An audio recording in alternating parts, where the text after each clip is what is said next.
ዋናው ነገር ጤና የሚባለው ነገር አባባል ብቻ አይደለም እውነት ነው ከአባባልን በዘለለ እንግዲህ ትልቁም ነገር የሚያስጨብጥ ነው ስለ ጤና የምናነሳበት ስለ ጤናው ሰዓታችን ላይ ተገኝተናል ዛሬ ደግሞ ሮቤል እንግዲህ ስለ መጀመሪያ ደረጃ እርዳታ ህክምና ሊያሳየን አንድ ቦታ ጎራ ብሏል ይሄ ለሁላችንም የሚያስፈልገን ይመስላል ፕሮግራሙን አይተን እንመለስ አብራችሁ ስለ ጤና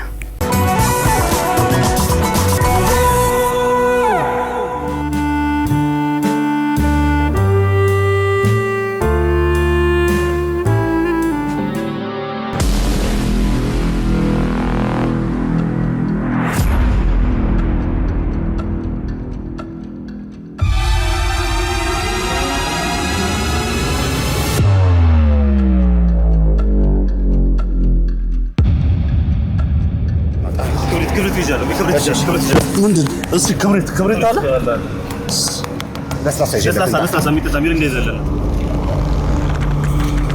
ምንድን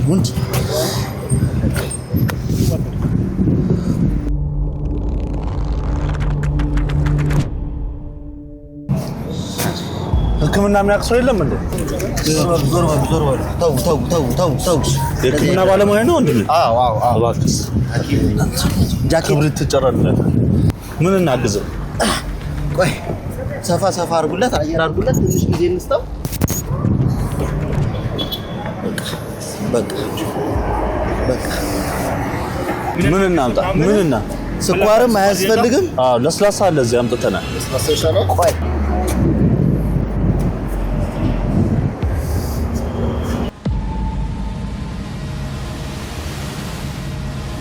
ይሄ ነገር በጣም ኮመን ነው።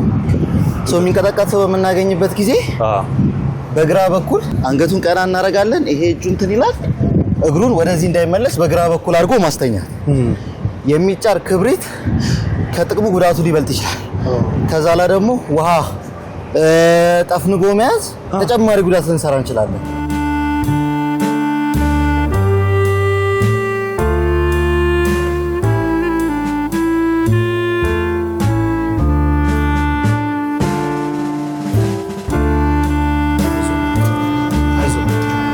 ምን እናምጣለን? ውሃ ይምጣለን እንዴ? ምን ይምጣል? ብስኩት ነገር ጣፋጭ ነገር ምን እናምጣለን? አሁን ትንሽ ደቂቃ ነው። ከራሱ በኋላ በደንብ ይነቃል። ይሄ ነገር የተለያየ አይነት ምክንያት ሊኖር ይችላል። የሚጥል በሽታ ያለበት ሰው ሁሉ አስመሳይ ነው ማለት አይደለም። የጭንቅላት እጢ ሊሆን ይችላል፣ ተመቶ ሊሆን ይችላል፣ የሚጥል በሽታ ሊኖርበት ይችላል። ስለዚህ ራሱን ትንሽ እንበላው። የስኳር ማነስም ከሆነ ከዚህ በፊት የስኳር ህመም አለበት እንዴ? የለማ። ስለዚህ እነዚህ ምክንያቶች ሩል አውት ካረግን በኋላ ወይም ካስወጣን በኋላ ነው መርዳት ያለብንን ነገር መርዳት። አሁን በተለምዶ የሚደረጉ ብዙ ነገሮች አሉ። ጥርሳቸውን ምላሳቸውን እንዳይነክሱ ተብሎ ወይ እንጨት ወይ ምናምን ነገር ይደረጋል። ያ ደግሞ ተጨማሪ ጉዳት ምላሱ ላይ ራሱ ላይ ሊያመጣ ይችላል። ስለዚህ እንደዚህ በሚሆንበት ሰዓት ላይ ለተወሰነች ሰከንድ ራሱ ተንቀጥቅጦ ያቆማል። የሚያስፈልገውን የማገገሚያ አቀማመጥ ወይም ሪከቨሪ ፖዚሽን ልክ ቅድም እንዳረጉት በግራ በኩል ነው የሚሆነው። በግራ በኩል ነው ማድረግ ያለብን። ለምንድን ነው እንደሱ የሚሆነው? ለምንድን ነው አሁን በቀኝ በኩል ብናረገው ጨጓራችን ወደዚህ በግራ በኩል ነው ያለው ጨጓራችን። ስለዚህ ወደ ታች እንዲሆን ነው። አሁን በዚህ በኩል ብናረገው የአረፋ ምናምን ይደፍቁ የለ ያ ነገር ተመልሶ ወደ አየር ቱቦአችን ገብቶ ኤርዌይ ኦብስትራክሽን እንዳያመጣ። ስለዚህ በግራ በኩል አድርገን ምን እናደርጋለን? እናስተኛዋለን ማለት ነው። የተወሰነች ሰከንድ ራሱ ነፍስ እየዘራ እያወቀ ይመጣል ማለት ነው። ምን ያህል ሰከንድ ነው? ኖርማሊ እንደየሰው ይለያያል፣ ግን እስከ 1 ደቂቃ ድረስ ማክሲመም እንትን ይላል። ከ1 ደቂቃ በላይ ከረዘመ ምንድን ነው ማድረግ ያለብን? ከ1 ደቂቃ በላይ ይሄ የማይነሳ ከሆነ ተጨማሪ ጉዳት አሁን እርዳታ ጋር መደወል አለብን፣ ወይ ወደ አቅራቢያችን ወዳለ ወደ ሕክምና ጣቢያ መውሰድ አለብን። በ5 ደቂቃ ይሄ መንቀጥቀጡ ደግሞ ለ5 ደቂቃና ከዛ በላይ ከሆነ ደግሞ እሱም በመድኃኒት ነው መቆም የሚችል። ስለዚህ ወደ ሕክምና ቦታ መውሰድ ይኖርብናል። ተረጋጋሚ ቶሎ ደግሞ ልክ አሁን ተንቀጠቀጠ አቆመ ድጋሚ ቶሎ የሚንቀጠቀጥ በተረጋጋሚ የሚንቀጠቀጥም ከሆነ አቅራቢያችን ወዳለ ወደ ሕክምና ተቋም መውሰድ ይኖርብናል ማለት ነው። አባዬ አይዞ በቃ እሺ፣ ምንም አትሆንም። አሁን ደህና ሆናል። ትንሽ ቆይታ ሌላ አይነት ምልክት ካለ ወደ ጤና ጣቢያ እሺ። አይዞ እኔ ስራ አለብኝ፣ ወደ ስራ ልግባ። ሰላም ዋሉ። በቃ አይዞ እሺ፣ በርታል።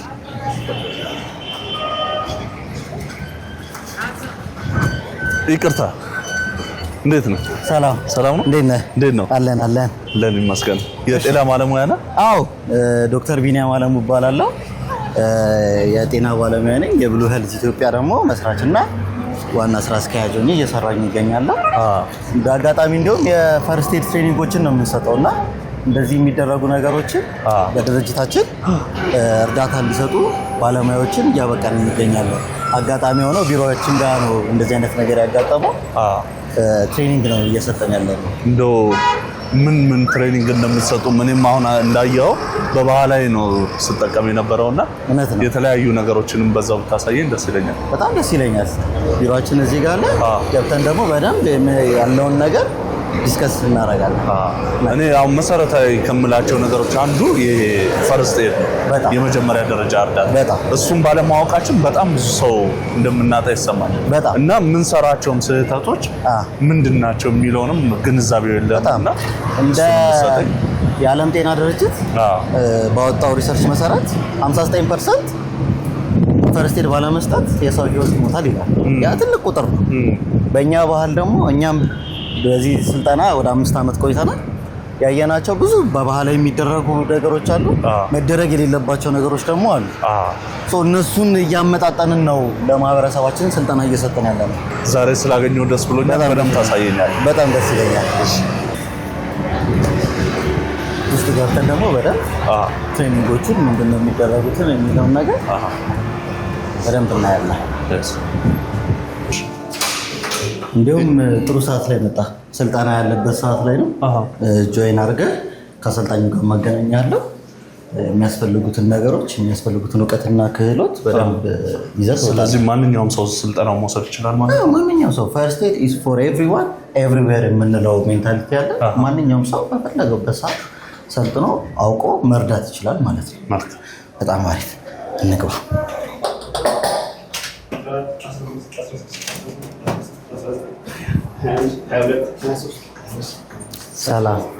ሰላም ዶክተር፣ ምን ላይ ነው አሁን የደረስኩት? አሁን የደረስከው አሁን የምናሳይ እየተማሩ ያሉት እነሱ ሲፒአር ይባላል። ካርዲዮ ፐልመናሪ ሬሲስቴሽን ነው። ይሄ ማለት ምንድነው? አንድ ሰው ልቡ ምቱ ከቆመ በኋላ ከአደጋ በኋላ ሊሆን ይችላል፣ ወይም ደግሞ የልብ ድካም ኖሮባቸው የልብ ምታቸው ይቆማል። በዛ ጊዜ አሁን እሱ የሚያደርገውን እያደረግን የነሱን ልባቸውን አሁን እዚህ ጋር የሚሰራው ሰው ልቡን እንዲመታ እያደረገ ነው። ይሄ የልባችን ሳይዝ ነው። ሁሉም ሰው እጁ እንደዚህ ቢጨብጥ እስቲ አንተንም ሲበዛ አሁን ይሄ ያንተ የልብ ሳይዝ ነውና በሚቆምበት ሰዓት ከውጭ ያለ ሰው እየተጫነው ኖርማሊ ብለድ ፓምፕ የምታደርገዋን የሱን ተክቶ ይሰራል ማለት ነው። ይሄኛው የሚደረገው መቼ ነው? የልብ ምቱ መጀመሪያ ቼክ አደረግን በኋላ ነው ይሄንን የምንሰራው። ስለዚህ ዝች ጋር በሁለት ጣታችን ቼክ እናደርጋለን። መጀመሪያ ምን መሆኑን ነው ቼክ እናደርጋለን። አሁን የምትመታ ነገር እሱን ለ5 ሰከንድ ቢያንስ ትቆይና አለ ወይስ የለም የሚለውን ነው። ከሌለ ቀጥታ አሁን የሚያደርጉትን የሲፒአር እየሰራን የልብ ምቱን ለመመለስ እንሞክራለን። ይሄንን ግን የምናደርገው ወደ ሕክምና ቦታ እየወሰድነው መሆን አለበት ማለት ነው። አሁን ይሄን ለመማር ምን ያህል ጊዜ ይፈጅብኛል?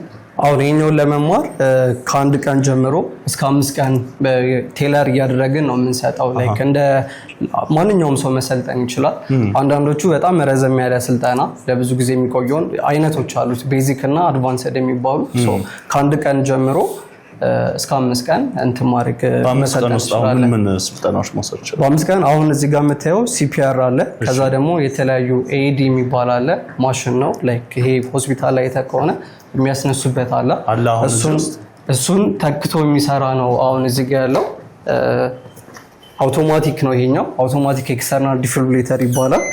ራሱ ይነግርሃል። አሁን ሆስፒታል ላይ የሚያስነሳው አለ፣ እሱን አትጠቀመው። በዚህ እንደ ፈርስት ኤድ ልንቆጥረው እንችላለን። ያ የፈርስት ኤድ ማሽኑ የሌለው ሰው እንዴት ነው የሚጠቀመው?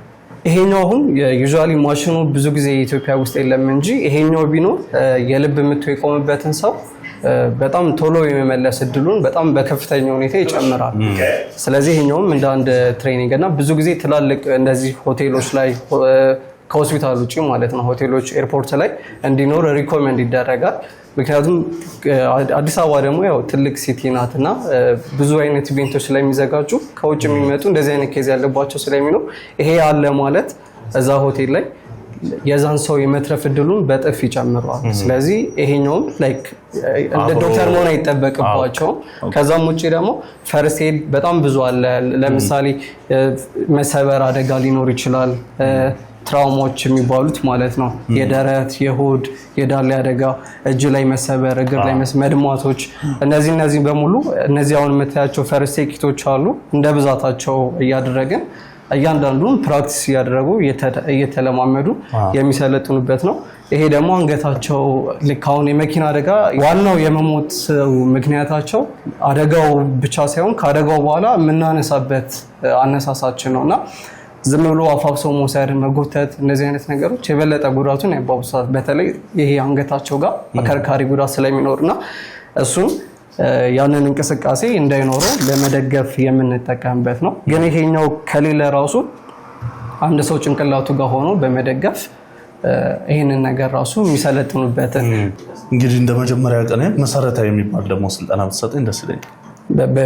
በደስታ ነው የምናደርገው። ስለዚህ ከነዚሁ እንጀምርና እነሱ እየሰለጠኑ ያሉት የሲፒአር ነው።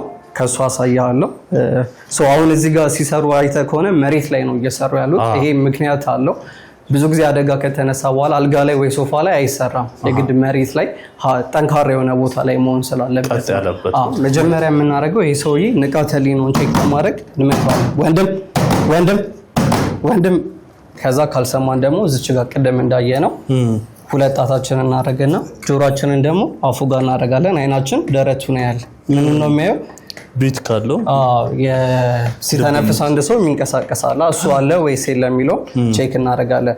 ስለዚህ ይሄ የልብ ምቱም ከሌለ እዚህ ጋር ቼክ ስናደርገው ትንፋሹም ከሌለ ወደ ሲፒአር እንገባለን ማለት ነው። ስለዚህ መሀል ላይ ነው የምናደርገው እዚች ጋር ይሄኛው እጃችን እዚህ ጋር የሆነና እቺ ደረታችን ጎንጎድ ያለችው እሷ ጋር መሀሏ ይሄኛው ነው ዋናውን ኢነርጂ የሚሰጠው።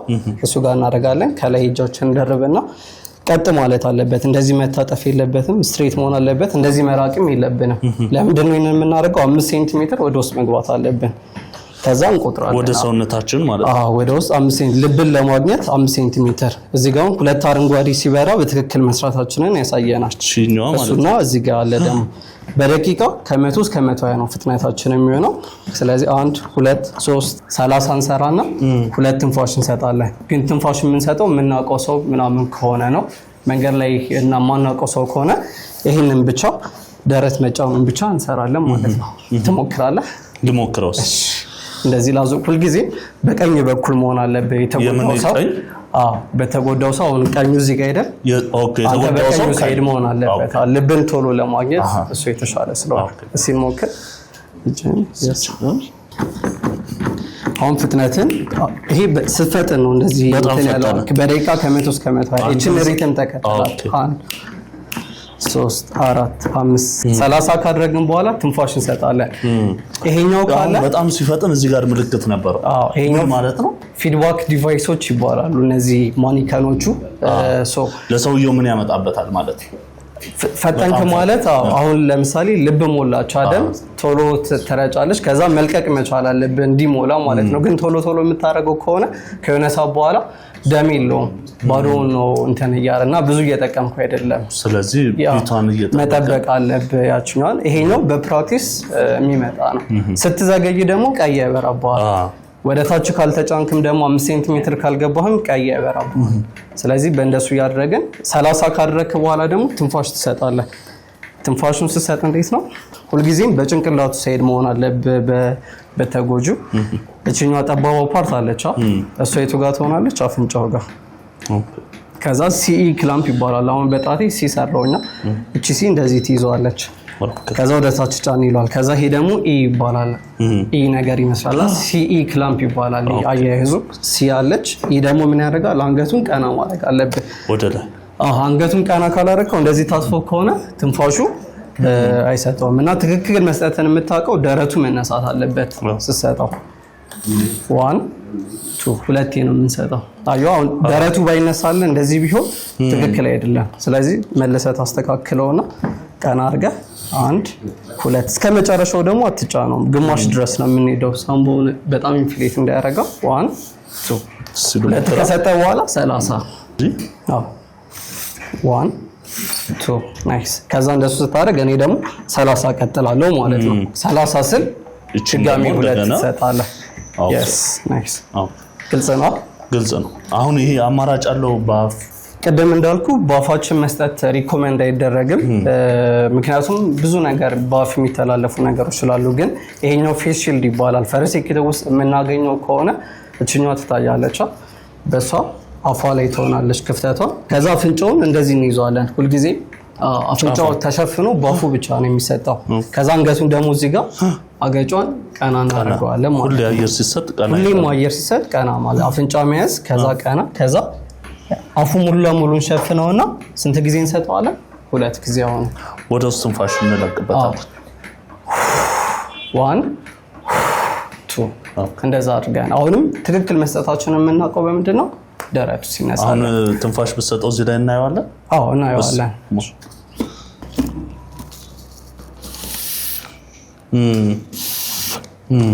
ከዛ እንደገና yes ይሄኛውን የምናገኘው ከሆነ ሞስት እዚች ኪቷ ውስጥ ትኖራለች አብዛኛው ጊዜ። yes ወንድም አረ እርዳታ የለም፣ ሰው የለም። ምን ሆነ ነው? ጸጥ አለ እባክህ። ኦኬ አረ እሺ አግዘኝ እስኪ። እሺ ቁጥር 30 1 2 ቾክ 30 1 መጣ ልቧ ተመለሰ። ቼክ ኦኬ ስንጨርስም ቼክ እናደርጋለን ማለት ነው። በየ2 ደቂቃው ቼክ እናደርጋለን። ቅድም ዶክተር አሁን ሲነግረኝ እያስደነገጠኝ ነበር። 59% ያህል ሰው የሚሞተው ይህን እርዳታ በማጣት ነው። 59% ሞትን መከላከል ይቻላል። በዚህ በቀላሉ የሆኑ ነገሮች ቢደረጉ ብዙ ሰው ቢያውቀው የብዙ ሰው ህይወት በቀላሉ ማትረፍ እንችላለን። ትምህርቱ ደግሞ ቀላል ነው፣ ኢንተረስቲንግ ነው። በጣም ፕራክቲስ ይበዛዋል። ፈን እያደረግን ነው፣ ብዙ ነገሮችን እያወራን እያየነው ህይወት ማትረፍ ስለሆነ የግድ በላብ መሆን አለበት። ደግሞ አክቹዋል ቦታው ላይ ሲሆን ድንጋጤው ምንም አለ። አንደኛው የስልጠናችን አካል ምንድነው? ሰዎች መጀመሪያ ስቴይ ካልም ይባላል። የፈርስ ላይ መረጋጋት ነው ትልቁ። ካልተረጋጋ የበለጠ ጉዳት ልታደርስበት ትችላለህ እዛ ሰውዬ ላይና። እሺ አሁን ይሄንን ሰለጠንኩ ወጥቼ አሁን እንደዚህ አይነት ሁኔታዎች ቢገጥሙኝ ማድረግ እችላለሁ? ማከናወን እችላለሁ? ብቻ አንተ ብቻ መስጠትም ሳይሆን ሌሎችንም ሰዎች ማስተማር ትችላለህ። ክብሪት የሚለኩሳለ ሄዶ ሌላ ነገር የሚያደርጋለ የረዱ እየመሰላቸውና እነሱ ነበርኩ ይለኩሱ። ስለዚህ አሁን ሌላ አሁን መንገድ ላይ ብዙ እንደዚህ ትክክል ያልሆኑ የሚያደርጉትን ራሱ ማስተማር ራሱ ይቻላልና ሰልጣኞቻችን አምባሳደሮቻችን ነው። 100% መተግበር ይችላሉ። ሌላም ሰው ማስተማር ይችላሉ፣ ቤታቸውም ከቤትም ውጭ። ስልጠናውን ከጨረስኩ በኋላ ማገኘው ነገር አለ? አዎ ይሄንን ስልጠና ለሚጨርሱት የመሰልጠናቸውን የሚያረጋግጥ የ1 ቀንም የ5 ቀንም ቢወስዱ የሚያገኙት ሰርቲፊኬት አለ። ሰርቲፊኬቱ ዋሌታቸው ውስጥ ማድረግ ይችላሉ፣ ወይም ደግሞ ሲቪያቸው ላይ አንድ ላይ ማድረግ ይችላሉ። እኔም በሰጠኝ እውቀት በጣም ደስተኛ ነኝ። በጣም እናመሰግናለን ስለመጣ።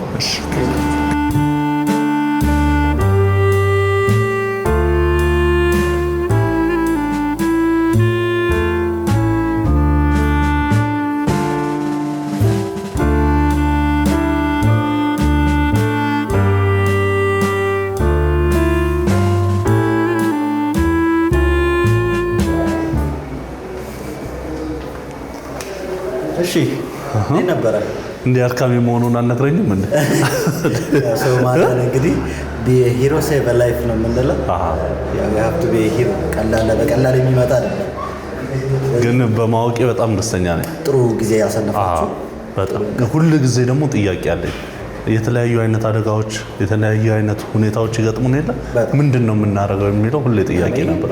አብዛኛው ማህበረሰባችን ላይ ያለ ጥያቄ ነውና እንደዚህ አይነት ትሬኒንግ ቦታ እኛም ይሄንን ስራ ስንጀምር ማህበረሰባችን ላይ እንደ ሐኪም ሆነን ከመስራት በተጨማሪ ምን አይነት ነገር ማለት ማበረከት አለብን የሚለውን አይተን ነው። ማህበረሰባችን በዚህ በፈርስት ኤድ እውቀት የራሱን ያካበተ ቢያደርግ የተሻለ የመዳን ቻንስ ይኖረናል ማለት ነው። ሶ ጥሩ ጊዜ ያሳልፋል ብዬ አስባለሁ። ዛሬ ስለመጣው ደስ ብሎኛል። በጣም ደስ ብሎናል። እናመሰግናለን። እኔም የቀረኝም መጥቼ ወስዳለሁ። በጣም ደስ ይለናል። እናመሰግናለን። እንግዲህ በዛሬው የፈርስት ኤድ ስልጠና የነበረኝ ቆይታ በጣም ምርጥ ነበረ። ሁላችሁንም እንድትወስዱት ጋብዛችኋለሁ። ይህን ይመስል ነበር ፕሮግራማችን። መልካም ቀን።